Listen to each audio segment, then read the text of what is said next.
आज हम पढ़ते हैं एसिड्स, बेस एंड सॉल्ट के बारे में, और इन तीनों के बारे में हम वन बाय वन करके इनकी तीनों प्रॉपर्टियों को डिटेल में जानेंगे। तो चलिए हम एसिड से स्टार्ट करते हैं। एसिड होता क्या है? तो ये एक सॉर टेस्ट होता है इसका। ये ऐसा सब्सटेंस है जिसका टेस्ट एकदम खट्टा होता है, राइट। और एसिड का मतलब क्या होता है? ये एक लैटिन वर्ड से बना हुआ है जिसका मीनिंग है एसिडस, विच मीन, यानी अगर हम आम भाषा में बात करें तो खट्टापन, यानी कि एसिड का मतलब ये होता है खट्टा, राइट।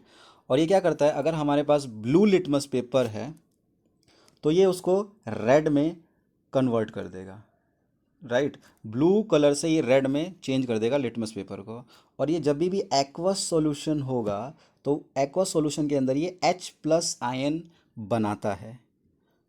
तो अगर हम बात करें कि स्ट्रॉन्ग एसिड कौन कौन से होते हैं, तो स्ट्रॉन्ग एसिड है हमारा हाइड्रोक्लोरिक एसिड, सल्फ्यूरिक एसिड और HNO3, यानी कि HCl H2SO4 HNO3, राइट। तो ये हमारे क्या होते हैं? Strong acid. अगर वीक एसिड की बात करें हम तो CH3COOH, ऑक्जेलिक एसिड और लैक्टिक एसिड। अब हम बात करते हैं कंसनट्रेटेड एसिड और डाइल्यूट एसिड क्या होता है। देखिए, कंसनट्रेटेड का मतलब होता है जिसमें एसिड की अमाउंट ऑफ एसिड ज़्यादा हो और वाटर का अमाउंट कम हो, तो इसको हम बोलेंगे कंसनट्रेटेड एसिड। वैसे डाइल्यूट का मतलब होता है वाटर अमाउंट ज़्यादा हो और लेस अमाउंट ऑफ एसिड हो, यानी जिसमें अगर एसिड कम है वाटर ज़्यादा है, इसका मतलब वो डाइल्यूट एसिड है। अगर कंसनट्रेटेड एसिड है इसका मतलब एसिड की जो अमाउंट है वो ज़्यादा होगी और वाटर वहाँ पे कम होगा, राइट। तो इसका मतलब समझ में आ गया होगा आपको। आगे हम स्टार्ट करते हैं। बेस। देखिए, बेस कैसा सब्सटेंस है? ये एक कड़वा सब्सटेंस है, बिटर इन टेस्ट होता है और सोपी इन टच होता है, राइट। और ये एक्वस सॉल्यूशन में H+ आयन प्रोड्यूस करता है, जबकि एसिड में क्या होता है? H+ आयन बनाता है एक्वस में। और ये रेड लिटमस पेपर को ब्लू में कन्वर्ट कर देता है। ये एसिड का जस्ट अपोजिट होता है, राइट। और उसके बाद क्या होता है? अगर स्ट्रॉन्ग बेस की बात करें हम, स्ट्रॉन्ग बेस की, तो ये कौन कौन से इसके एग्जाम्पल हैं? NaOH, KOH और कैल्शियम हाइड्रोक्साइड, यानी sodium hydroxide, potassium hydroxide and calcium hydroxide. और वीक बेस की बात करें तो NH4OH होता है। ये हमारा स्ट्रॉन्ग बेस का एग्जाम्पल हो गया और ये वीक बेस का एग्जाम्पल हो गया। देखिए, अल्कली क्या होता है? Alkali, these are base which are soluble in water. ऐसे बेस जो वाटर में सोल्यूबल होते हैं उसको हम बोलते हैं अल्कलीज, राइट। तो उसमें कौन कौन से हैं? तो हमारे सबसे पहले है NaOH, यानी सोडियम हाइड्रोक्साइड, पोटेशियम हाइड्रोक्साइड और कैल्शियम हाइड्रोक्साइड। तो ये तीनों क्या हैं? बेस क्या नाम है, वाटर में सोल्यूबल है, ये ऐसे बेस हैं। तो इनको हम क्या बोलेंगे? अल्कलीज। ये डायरेक्टली पूछ भी लिया जाता है। अब हम बात करते हैं सॉल्ट। तो सॉल्ट बनता कैसे है? देखिए, ये जब हम एसिड और बेस को रिएक्शन कराते हैं तो हमारा क्या बन जाता है? Salt, right. क्या होता है? हमारा जो एसिड है यानी कि HCl और बेस यानी NaOH को हम जब रिएक्शन कराएंगे तो ये हमारा बन जाता है सॉल्ट, यानी NaCl। यहाँ पे एग्जांपल देख सकते हैं, KCl वगैरह हो गया। तो ये क्या है हमारा? जब भी हम एसिड और बेस को रिएक्शन कराएंगे तो ये बन जाता है हमारा सॉल्ट, राइट। आगे देखते हैं। इंडिकेटर्स। इंडिकेटर्स क्या होते हैं? जो इंडिकेट कराएं। क्या इंडिकेट कराएं? तो देखिए, these are the substance which change their colour smell in different type of substance. मतलब ये, अगर हम जैसे हम बाइक पे जाते हैं, अगर हमें लेफ़्ट लेना है तो हम अपने इंडिकेटर, जो हमारे लेफ़्ट और राइट में दो इंडिकेटर होते हैं हमारे बाइक पे या कार पे, जो भी तुम समझ लो, तो हम इंडिकेटर से इंडिकेट करते हैं कि हमें इस डायरेक्शन में जाना है, तो हम वो वाले इंडिकेटर को ऑन कर देते हैं। वैसे ही क्या होते हैं, यहाँ पे कुछ ऐसे सब्सटेंस होते हैं जो कि अपना कलर कलर या स्मेल चेंज कर दे डिफरेंट सब्सटेंस के लिए। अगर हम कुछ सब्सटेंस डालें तो इसका कलर कुछ अलग कलर में हो जाए, चेंज होकर, या इसकी स्मेल चेंज हो जाए। तो इससे हमें क्या पता लगता है कि ये कौन सा एसिड है और कौन सा सब्सटेंस बेस है। तो इसके टाइप्स होते हैं, तो देखते हैं। पहला टाइप्स क्या है कि नेचुरल इंडिकेटर। ऐसे इंडिकेटर जो नेचुरली पाए जाते हैं, प्राकृतिक रूप से एग्जिस्ट करते हैं, यानी कि वो जिसको हम बनाते नहीं, वो नेचुरली, जैसे कि नेचुरल वाली चीज़ें कौन सी होती है, जैसे पहाड़ हो गए, रिवर हो गए, क्लाउड्स हो गए, ये हम नहीं बनाते, ये नेचुरली होते हैं।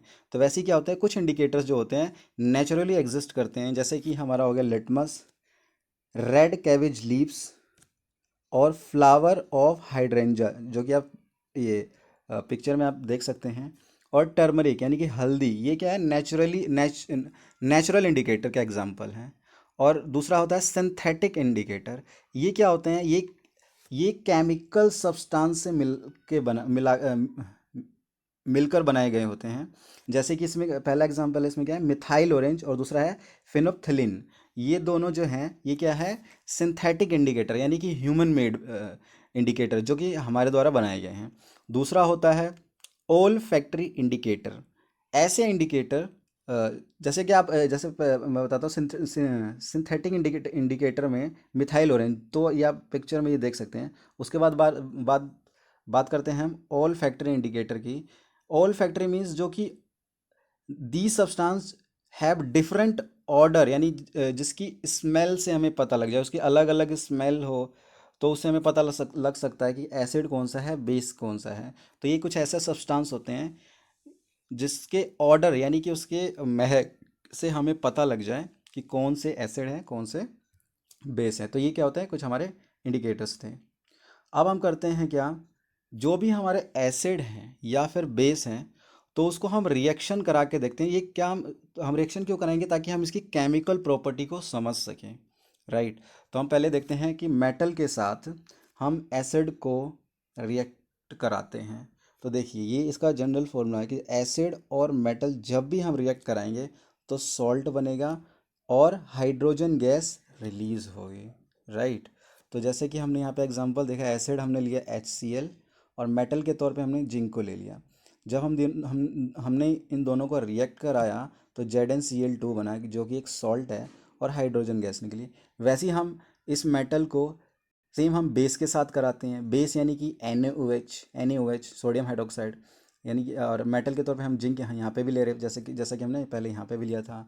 तो यहाँ पे क्या बनता है, जो दूसरा सॉल्ट बनता है सोडियम जिंकेट, यानी Na2ZnO2, और इसमें भी क्या होती है, हमारी हाइड्रोजन गैस रिलीज होती है। तो ये कि जनरल फॉर्मूला है कि जब भी हम मेटल के साथ एसिड या फिर बेस को रिएक्ट कराते हैं तो salt and hydrogen gas release होती है, राइट। तो अब एक चीज़ आती है कि हमें कैसे पता लगेगा कि उसमें जो गैस निकल रही है वो हाइड्रोजन गैस ही है। तो hydrogen gas release can be tested by bringing burning candle near gas bubble and it burst with pop sound. जब भी हाइड्रोजन गैस रिलीज होती है तो हम वहाँ पे एक जलती हुई मोमबत्ती ले जाएंगे, और जब हम उसके पास ले जाएंगे तो जो मोमबत्ती बुझ जाएगी और एक पॉप साउंड का आवाज़ आएगा। तो इससे हमें ये पता लग जाएगा कि इसके अंदर जो सब्सटेंस है, जो गैस निकल रही है, वो कौन सी है, हाइड्रोजन गैस है, राइट। तो इस तरीके से हमने समझा कि मेटल के साथ अगर हम एसिड को या फिर बेस को रिएक्शन कराते हैं तो सॉल्ट तो बनता है, और साथ साथ हमारा क्या, हाइड्रोजन गैस भी निकलती है। अब हम क्या कराते हैं, रिएक्शन कराते हैं मेटल कार्बोनेट को।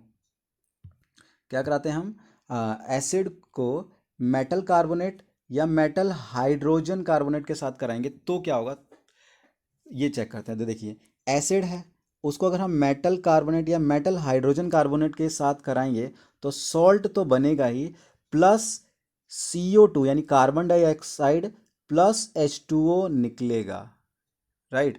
जैसे कि अगर हम सिर्फ मेटल के साथ करा रहे थे तो सॉल्ट के साथ सिर्फ हाइड्रोजन गैस निकल रही थी, बट अगर हम एसिड के साथ मेटल कार्बोनेट या फिर मेटल हाइड्रोजन कार्बोनेट का रिएक्शन कराते हैं तो वहाँ पे सॉल्ट के साथ कार्बन डाइऑक्साइड एंड H2O निकलता है, राइट। और अगर हम मेटल कार्बोनेट या मेटल हाइड्रोजन कार्बोनेट को बेस के साथ रिएक्शन कराते हैं तो यहाँ पे कोई भी रिएक्शन नहीं होगी, राइट। तो अब हम देखते हैं, जैसे कि हमने कहा था कि एसिड को मेटल कार्बोनेट यानी कि सोडियम बाइकार्बोनेट के साथ अगर कराते हैं Na2CO3 के साथ, तो क्या बनता है, हमारा NaCl है, जो कि एक सॉल्ट है, राइट। उसके साथ हमारा क्या बनता है, CO2 और H2O। राइट। और ये तो हमारा था मेटल कार्बोनेट। अगर मेटल हाइड्रोजन कार्बोनेट के साथ कराएं तो हमारा सॉल्ट बनेगा, और दूसरा बनेगा हमारा कार्बन डाइऑक्साइड एंड H2। तो ये हमारा जनरल फॉर्मूला ये फॉलो करता है कि जब भी हम एसिड के साथ मेटल कार्बोनेट या मेटल हाइड्रोजन कार्बोनेट को रिएक्शन कराते हैं तो सॉल्ट के साथ कार्बन डाइऑक्साइड एंड H2O निकलता है। और जैसे हम H2 को चेक करने के लिए, हाइड्रोजन को चेक करने के लिए जलती हुई मोमबत्ती उसके सामने लाते थे, वो पॉप का साउंड करके बुझ जाती थी। तो वैसे ही कुछ इसमें चेक करने के लिए कि हमें कैसे पता लगेगा कि CO2 है, तो ये क्या करेंगे हम यहाँ पे टेस्ट करेंगे by passing through lime water. Lime water को जब हम कैल्शियम हाइड्रोक्साइड के साथ पास करेंगे कार्बन डाइऑक्साइड को, तो क्या होगा, लाइम वाटर टर्न मिल्की, यानी कि यहाँ पे क्या आ जाएगा, जो लाइम वाटर था यानी कि वाटर, वो मिल्की यानी दूधिया टाइप हो जाएगा। राइट। जब हम उसको लाइम वाटर से पास कराते हैं, और जब हम और ज़्यादा कार्बन डाइऑक्साइड पास कराते हैं तब क्या होता है, तब ये जो मिल्कीनेस यानी दूधियापन था वो ख़त्म हो जाता है। यानी कैल्शियम कार्बोनेट के साथ जब और ज़्यादा हम कार्बन डाइऑक्साइड और H2O देते हैं तो क्या कैल्शियम हाइड्रोजन कार्बोनेट बनता है,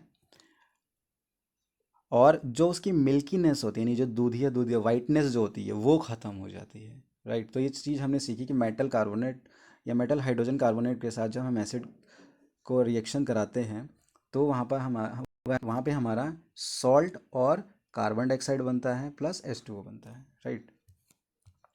अब हम देखते हैं कि reaction of acid and base with each other. जब हम देखिए, अब सबसे पहले हमने क्या सीखा, एसिड को मेटल के साथ कराया है, बेस को भी मेटल के साथ कराया है। दूसरा हमने एसिड को मेटल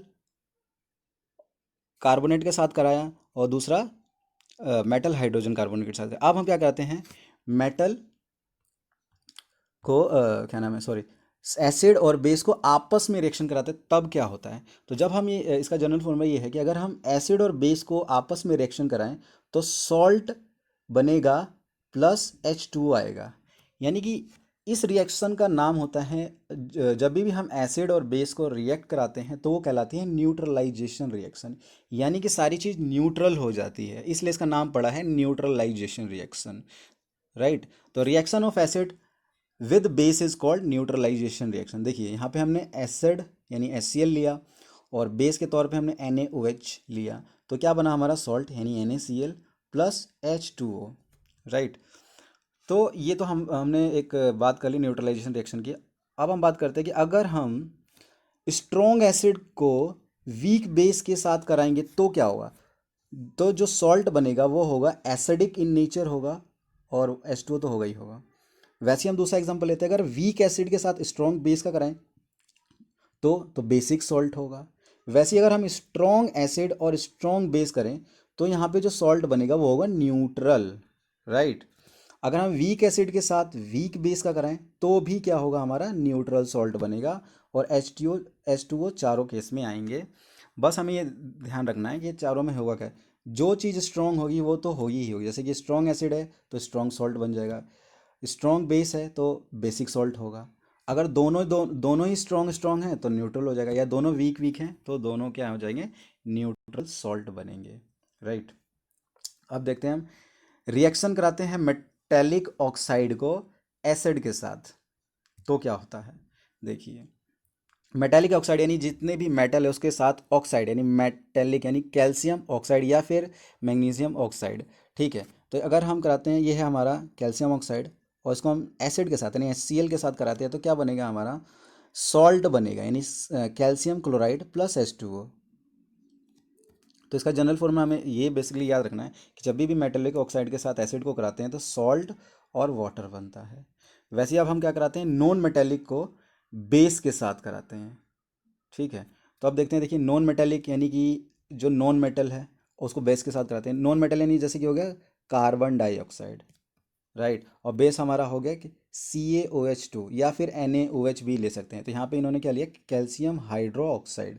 तब क्या बनता है, नॉन मेटेलिक ऑक्साइड के साथ बेस को अगर कराया जाता है तो सॉल्ट बनेगा प्लस H2 वाटर, H2 निकलेगा।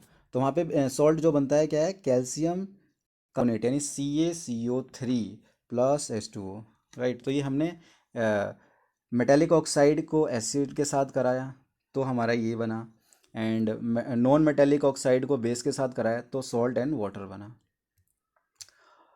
तो ये एक तरीके से हम इसको थोड़ा सा रिवीजन कर लेते हैं कि हुआ क्या क्या था, हमने जो भी पीछे ब्रीफ में पढ़ा। तो देखिए, रिएक्शन को reaction of acid with metal carbonate, जब हमने मेटल कार्बोनेट के साथ करा तो सॉल्ट बना CO2 एंड वाटर। जब मेटल के साथ करा तो सॉल्ट के साथ साथ H2O निकला।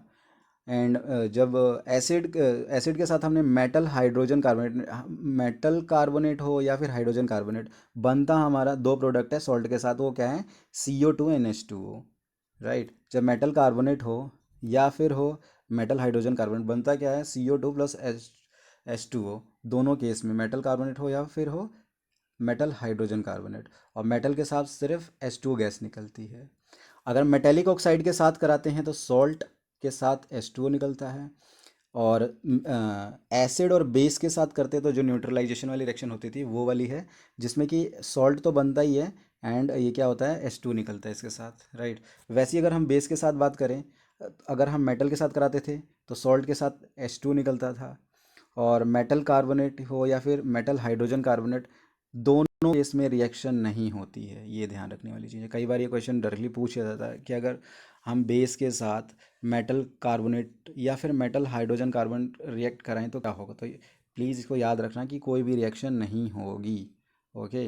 अगर हम बेस और एसिड को कराएं तो वही न्यूट्रलाइजेशन वाली रिएक्शन होती है, दोनों चीज़ न्यूट्रल हो जाती है, और जो सॉल्ट बनता है वो डिपेंड करता है कि स्ट्रॉन्ग बेस है या वीक बेस है, उसके अकॉर्डिंग सॉल्ट बन जाता है। या दोनों वीक एसिड और वीक बेस हैं तो न्यूट्रल सॉल्ट बनेगा उसके साथ वाटर।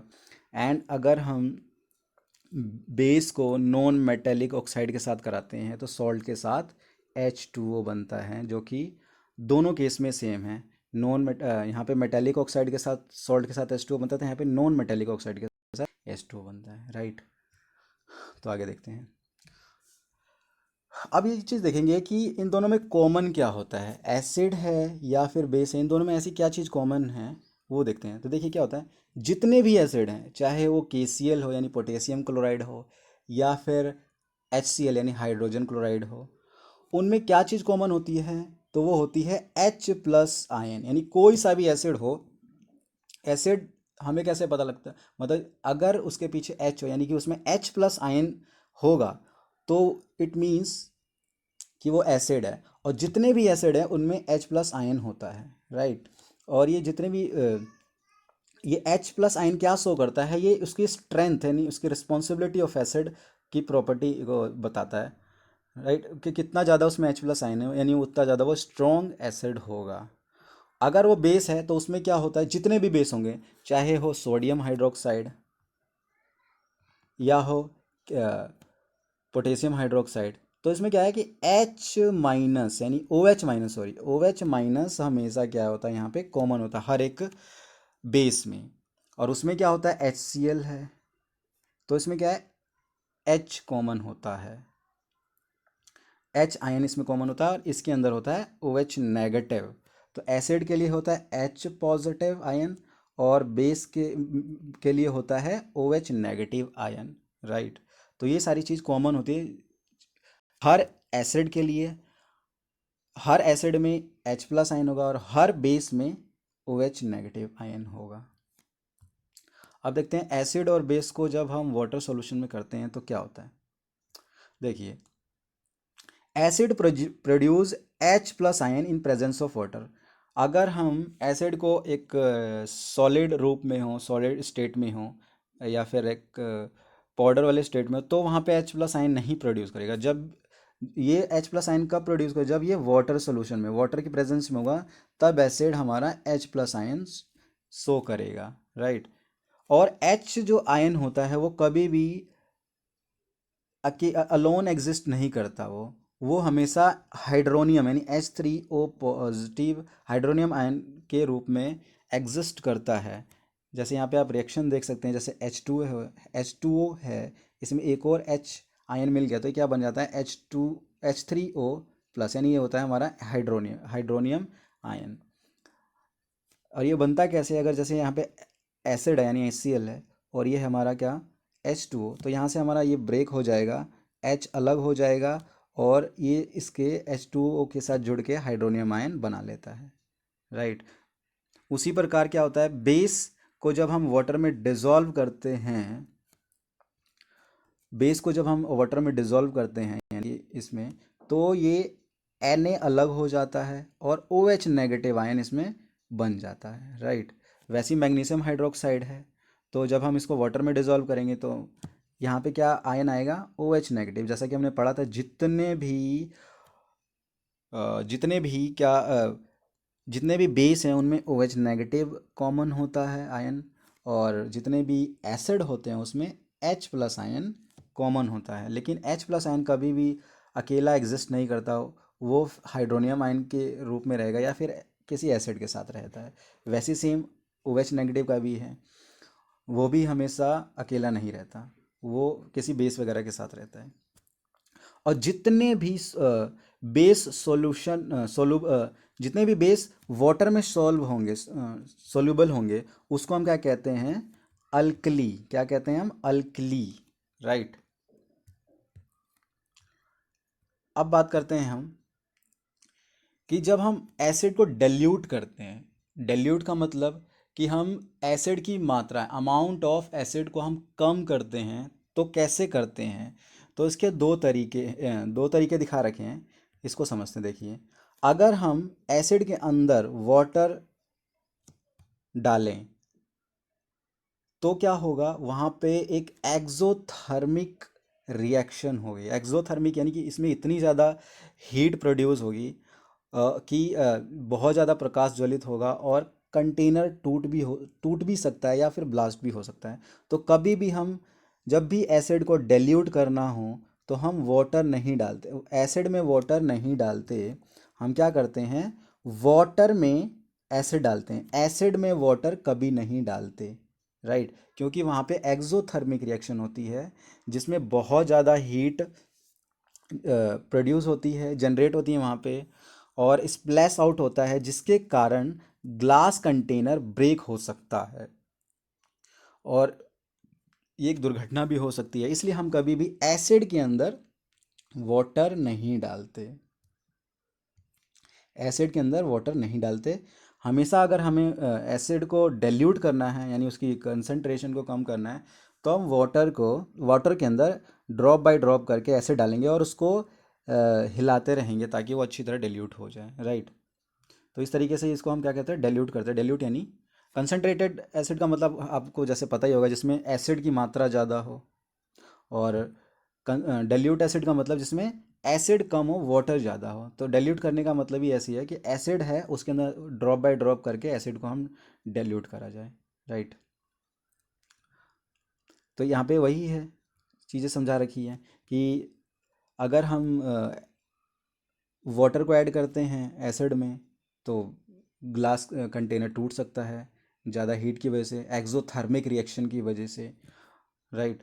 और अगर हम strength of acid and base की बात करें तो होता क्या है, ये कैसे हमें पता लगेगा कि किस एसिड, कौन सा एसिड कितना ज़्यादा स्ट्रॉन्ग है या कौन सा बेस कितना ज़्यादा वीक या स्ट्रॉन्ग है। तो ये हमें पता लगता है यूनिवर्सल इंडिकेटर। यूनिवर्सल इंडिकेटर क्या होता है, अब इसके बारे में समझते हैं। देखिए, यूनिवर्सल इंडिकेटर क्या है, ये एक मिक्सचर है, सेवरल इंडिकेटर्स का एक मिक्सचर होता है यूनिवर्सल इंडिकेटर। और ये क्या करता है, ये शो करता है different colour, different concentration of H plus ion in the solution. यानी किसी सॉल्यूशन में कितना H प्लस आयन है, वो उस सॉल्यूशन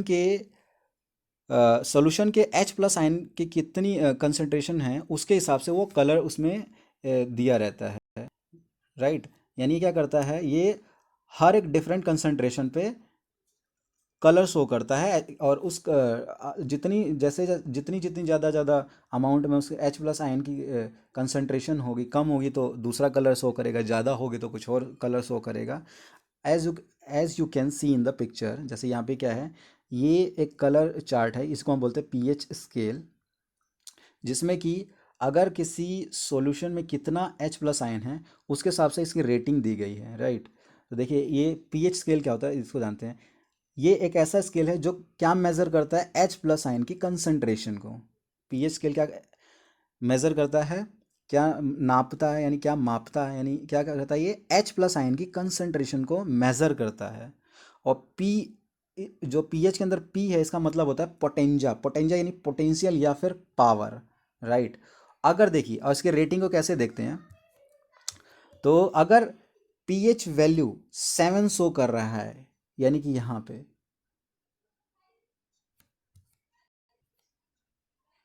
तो इसका मतलब ये कि न्यूट्रल सॉल्यूशन है। अगर पीएच वैल्यू 7 से कम है, यानी 7 से नीचे की तरफ कोई से भी रेटिंग दिखा रही है, इसका मतलब वो एसिडिक सॉल्यूशन है। अगर पीएच वैल्यू 8 है, 9 है, यानी 7 से अबव है, तो उसका मतलब वो बेसिक सॉल्यूशन है। तो इस तरीके से एक ऐसा ये इंडिकेटर है, यानी कि यूनिवर्सल इंडिकेटर है, जो कि हमें ये बताता है कि कौन सा सॉल्यूशन बेसिक है, या न्यूट्रल है, या फिर एसिडिक सॉल्यूशन है। और ये कैसे पता लगता है, क्योंकि इस पे अलग अलग कलर चार्ट दिया हुआ है, और वो हर एक कलर अलग अलग H प्लस आयन कंसंट्रेशन को शो करता है, राइट। अब हम क्या पढ़ेंगे, जितने भी कॉमन सॉल्ट होते हैं, एसिड और बेस को जब हम रिएक्शन कराते हैं तो कई सारे सॉल्ट बनते हैं, कॉमन सॉल्ट। तो उसके बारे में पढ़ेंगे वन बाय वन करके, और ये मोस्ट इम्पोर्टेंट है, तो इसको आराम से समझते हैं, राइट। तो पहला क्या है, सोडियम हाइड्रोक्साइड, यानी NaOH। फिर दूसरा है ब्लीचिंग पाउडर के बारे में पढ़ेंगे, CaOCl2। Baking soda, NaHCO3। Washing soda, Na2CO3 10H2O, यानी D10H2O इसको बोल सकते हैं। या और फिर लास्ट में पढ़ेंगे हम plaster of Paris, calcium sulphate and hemihydrate, right. तो अब देखते हैं, देखिए सबसे पहले हम पढ़ते हैं सोडियम हाइड्रोक्साइड के बारे में। देखिए सोडियम हाइड्रोक्साइड, जब हम इलेक्ट्रिसिटी पास करते हैं NaCl के सॉल्यूशन में, तो क्या होता है, ये डिकम्पोज होके NaOH बन जाता है। जैसे देखिए NaCl है, उसके अंदर हम जब इलेक्ट्रिसिटी पास करते हैं, H2O मिलाते हैं, और तो क्या बन जाता है, डिकम्पोज होके NaOH प्लस Cl2 और H2O बन जाता है, राइट। तो देखिए, जो हम कैसे करते हैं, ये इलेक्ट्रोलिसिस प्रोसेस होती है, जिसमें कि एनोड कैथोड होता है। एनोड पे हमारा Cl2 जाके लग जाता है, और H2 हमारे कैथोड वाली रोड पे जाके अटैच हो जाता है। और जो कैथोड के नियर जो होता है NaOH, वो बन जाता है हमारा। NaOH क्या होता है, हमारा कास्टिक सोडा होता है, राइट, जिसे हम सोडियम हाइड्रोक्साइड कहते हैं, राइट। और इसका यूज़ कहाँ कहाँ होता है, तो ये होता है हमारा फ्यूल में, मार्गेरिन में, सॉरी, जो H2O होता है, ये जितने भी सॉल्यूशन निकलते हैं हमारे, तो सबसे पहले जो H2 होता है वो फ्यूल में यूज़ करते हैं, और मार्गेरिन में। वैसे Cl2 ये होता है वाटर ट्रीटमेंट में, या फिर PVC या CFC के वहाँ पे यूज़ होता है। और HCl कहाँ पे यूज़ होता है, वो होता है क्लीनिंग स्टील, स्टील को क्लीन करने के लिए, और दवाइयों के लिए भी यूज़ होता है HCl हमारा। और जो NaOH है, वो क्या करता है, डी ग्रीसिंग मेटल, मेटल को डी ग्रीसिंग करने के लिए, और सोप और पेपर की मेकिंग में यूज़ होता है हमारा NaOH, राइट। और Cl2 यानी क्लोराइड, और NaOH, इसको बोलते हैं ब्लीच।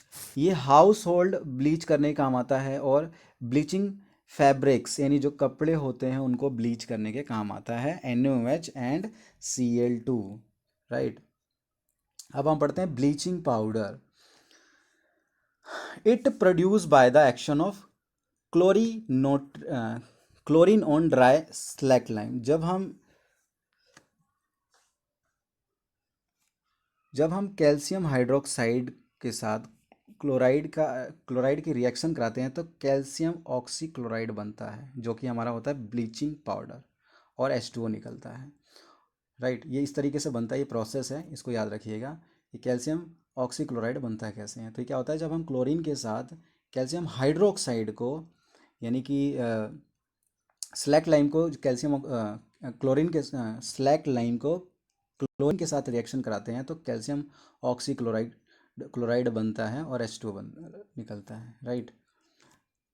और इसका यूज़ कहाँ होता है, तो bleaching cotton and linen in textile industry. Textile industry यानी कपड़ों की जो मील होती है, जो कपड़ों के कारखाने होते हैं, वहाँ पे कॉटन की ब्लीचिंग के काम आता है ब्लीचिंग पाउडर।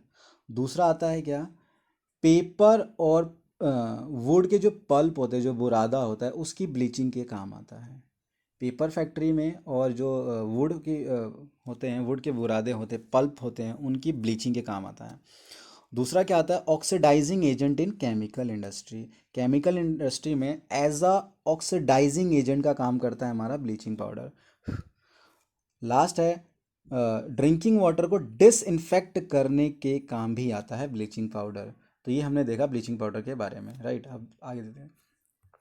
अब हम पढ़ते हैं क्या, बेकिंग सोडा यानी sodium hydrogen carbonate NaHCO3, right, इसके बारे में पढ़ते हैं। ये बनता कैसे है, NaCl होता है और H2O और CO2 and NH3 को जब हम रिएक्शन कराते हैं तो ये NH4Cl प्लस NaSCO3 बन जाता है। बेकिंग सोडा हमारा इस तरीके से बन जाता है। और ये होता क्या है, it is mild and non corrosive base होता है ये। और when it heated during the cooking, जब हम बेकिंग सोडा को NaSCO3 को हीट करते हैं, यानी हीट का सिंबल होता है ये डेल्टा टाइप, राइट। इसको हीट के लिए हम डिनोट करते हैं। जब हम इसको हीट करते हैं तो Na2CO3 प्लस H2 और कार्बन डाइऑक्साइड अलग हो जाता है, राइट। इस तरीके से ये बनता है। इसका यूज़ कहाँ कहाँ होगा, ये मेन हमें जानना है। सबसे पहले हमें एक चीज़ बता दूं मैं आपको कि हमें इसका केमिकल फॉर्मूला याद होना चाहिए बेकिंग सोडा का। और ये इसके यूज़ कहाँ कहाँ होते हैं, ये अभी के जितने भी कॉमन सॉल्ट है उनके बारे में याद रखना है। तो जो बेकिंग सोडा है, सबसे पहले तो क्या होता है, for making baking powder, baking powder को बनाने के लिए यूज़ होता है बेकिंग सोडा, राइट। और इसके बाद ये होता है an ingredient in antacid. Antacid का एक इंग्रेडिएंट है और ये यूज़ होता है हमारा, use in soda acids and fire extinguishers. ये हमारा यूज़ होता है soda acid and fire extinguishers में, ये हमारा यूज़ होता है बेकिंग सोडा। अब हम देखेंगे वॉशिंग सोडा के बारे में। वॉशिंग सोडा का जो केमिकल फॉर्मूला होता है Na2CO3 डी के हाइड्रेट यानी H2O, यानी D10 जो होता है हमारा 10 हाइड्रेट कह सकते हो आप इसको, सोडियम कार्बोनेट 10 हाइड्रेट यानी H2O, इसको ऐसे पढ़ा जा सकता है, राइट। तो रिक्रिस्टलाइजेशन ऑफ सोडियम कार्बोनेट, जब हम सोडियम कार्बोनेट को रिक्रिस्टलाइज करते हैं, यानी दोबारा हम क्रिस्टलाइज में बदलते हैं सोडियम कार्बोनेट को, तो हमारा बन जाता है सोडियम कार्बोनेट 10 हाइड्रेट यानी डीकेन हाइड्रेट कहते बन जाता है, जिसका यूज़ होता है वॉशिंग सोडा में। वॉशिंग सोडा आपने देखा ही होगा, ये डोमेस्टिक यूज़ में कहाँ कहाँ काम आता है। वैसे क्या है, अगर ये देखें तो इसका यूज़ होता है in glass soap paper industry, paper industry और सोप और ग्लास की इंडस्ट्री में यूज़ होता है। दूसरा है मैन्युफैक्चर ऑफ बोरेक्स, बोरेक्स बनाने में काम आता है। और डोमेस्टिक पर्पज़ के लिए तो यहाँ पे as you can see in the picture कि डोमेस्टिक पर्पज़ के लिए तो यूज़ होता ही है। और जो हार्डनेस होती है, परमानेंट हार्डनेस होती है ऑफ वाटर की, उसको रिमूव करने के लिए भी वॉशिंग सोडा का यूज़ होता है। यानी वॉशिंग सोडा में जनरली यूज़ कहाँ होता है, साफ़ सफाई में ज़्यादातर यूज़ होता है। और अगर देखा तो बोरेक्स और ग्लास सॉप और पेपर फैक्ट्री में भी यूज़ होता है। अब हम देखते हैं plaster of Paris. Plaster of Paris आपने कई जगह देखा भी होगा अपने घरों में, अपने आसपास, जैसे डॉक्टर वगैरह यूज़ करता है। तो ये बनता कैसे है, जब हम जिप्सम यानी कैल्शियम सल्फेट डाईहाइड्रेट, टू का मतलब होता है डाईहाइड्रेट, टू का मतलब होता है डाई, और H2O का होता है हाइड्रेट, इसको हम कॉल करते हैं कैल्शियम सल्फेट डाईहाइड्रेट को जब हम हीट करते हैं 373 यानी 373 केल्विन पे, तो ये क्या होता है, वाटर को लूज़ करता है और जो मॉलिक्यूल बनता है वो हमारा बन जाता है प्लास्टर ऑफ पेरिस। तो प्लास्टर ऑफ पेरिस ऐसे ही होता है। इसका ये केमिकल रिएक्शन है, ये देख लीजिएगा, calcium sulphate hemihydrate and 1.5 hydrate को जब हम मिक्स करते हैं तो ये जिप्सम हमें देता है। यही जिप्सम हमारा क्या कहलाता है, प्लास्टर ऑफ पेरिस, यानी कैल्शियम सल्फेट हेमीहाइड्रेट, यानी कि ये होता है। और ये जो हमारा कैल्शियम सल्फेट डाईहाइड्रेट बनता है जिप्सम, इस तरीके से हमारा प्लास्टर ऑफ पेरिस बनता है। और इसका यूज़ हमें मेन याद रखना है। तो ये क्या है, सबसे पहले तो डॉक्टर यूज़ करता है जो फ्रैक्चर बोन्स होती है उसके सपोर्टिंग के लिए। दूसरा होता है टॉय वगैरह बनाने के लिए, जो खिलौने होते हैं उनको बनाने के लिए प्लास्टर ऑफ पेरिस का यूज़ होता है। और मटेरियल फॉर डेकोरेशन, जो घरों में आपने देखा होगा सीलिंग के ऊपर डिज़ाइनें बनी होती हैं, या फिर जो खिड़कियां हैं उन पे जो डिज़ाइनिंग की जाती है वो प्लास्टर ऑफ पेरिस से ही की जाती हैं, राइट। और सरफेस जो होता है, जो घर बनते हैं जो उनके सरफेस होता है, उसको और भी ज़्यादा स्मूथ बनाने के लिए, बहुत ज़्यादा स्मूथ बनाने के लिए उस सरफेस को प्लास्टर ऑफ पेरिस का यूज़ होता है। आप जैसे जो वर्कर आते हैं, जब भी घर का कोई घर बनता है, कंस्ट्रक्शन चलती है, तो वहाँ पे आपने देखा होगा एक मशीन सी होती है, वहाँ से वो रोलिंग करती रहती है और नीचे वाइट वाइट सा होता है। तो जो वाइट वाइट पार्टिकल होता है वही क्या होता है, हमारा plaster of Paris white colour का होता है। और आप ये देख सकते हैं कि ये इस तरीके से ये बहुत सारे टॉयज़ वगैरह बनते हैं, राइट। तो ये हमारा क्या होता है, प्लास्टर ऑफ पेरिस। तो मेनली क्या डॉक्टर यूज़ करते हैं, और खिलौने वगैरह बनाने के उसमें यूज़ होता है। घर में जो भी स्मूथनिंग के काम आता है या फिर डिज़ाइनिंग डेकोरेशन के काम आता है तो प्लास्टर ऑफ पेरिस आता है, राइट। तो ये इस तरीके से हमने क्या पढ़ा, जितने भी हमारे कॉमन सॉल्ट थे उसके बारे में पढ़ा, राइट। अब हम देखते हैं वाटर ऑफ क्रिस्टलाइजेशन। ये होता क्या है वाटर ऑफ क्रिस्टलाइजेशन, यानी वाटर के अंदर कितने क्रिस्टल हैं, यानी कि it is a fix number of water molecule. यानी क्या होता है कि कितने वाटर मॉलिक्यूल फिक्स हैं in one formula unit of salt, यानी एक सॉल्ट के अंदर कितने वाटर के मॉलिक्यूल है, उसी को हम क्या कहते हैं, वाटर के क्रिस्टल, यानी वाटर ऑफ क्रिस्टलाइजेशन। तो हमने क्या देखा, कॉपर सल्फेट में 5, यानी पेंटाहाइड्रेट इसको बोलेंगे, क्या बोलेंगे इसको हम, कॉपर सल्फेट पेंटाहाइड्रेट, यानी 5। पेंट का मतलब होता है 5, तो पेंटा का मतलब होता है 5, यानी 5 वाटर मॉलिक्यूल हैं यहाँ पे। वैसे ही है हमारा सोडियम कार्बोनेट एंड 10 हाइड्रेट, यानी 10 वाटर के मॉलिक्यूल हैं यहाँ पे, राइट। और दूसरा लास्ट है हमारा calcium sulphate dihydrate water molecule, जो कि हमने अभी पढ़ा, प्लास्टर ऑफ पेरिस का फॉर्मूला है ये, और उसके अंदर ये यूज़ होता है। और ये हमारा है वॉशिंग सोडा का फॉर्मूला, जिसमें कि 10 वाटर मॉलिक्यूल होते हैं, और प्लास्टर ऑफ पेरिस में 2 वाटर मॉलिक्यूल होते हैं। तो जब भी आप याद रखना कि वॉशिंग सोडा में हमेशा 10 होंगे वाटर मॉलिक्यूल, और सोडियम कार्बोनेट होता है, और प्लास्टर ऑफ पेरिस में वाटर के मॉलिक्यूल 2 होते हैं, राइट। तो इस तरीके से हमने आज ये एसिड, बेस एंड सॉल्ट को अच्छी तरीके से समझा। Hope you will like it, and thanks for listening this lecture and watching this. God bless you all.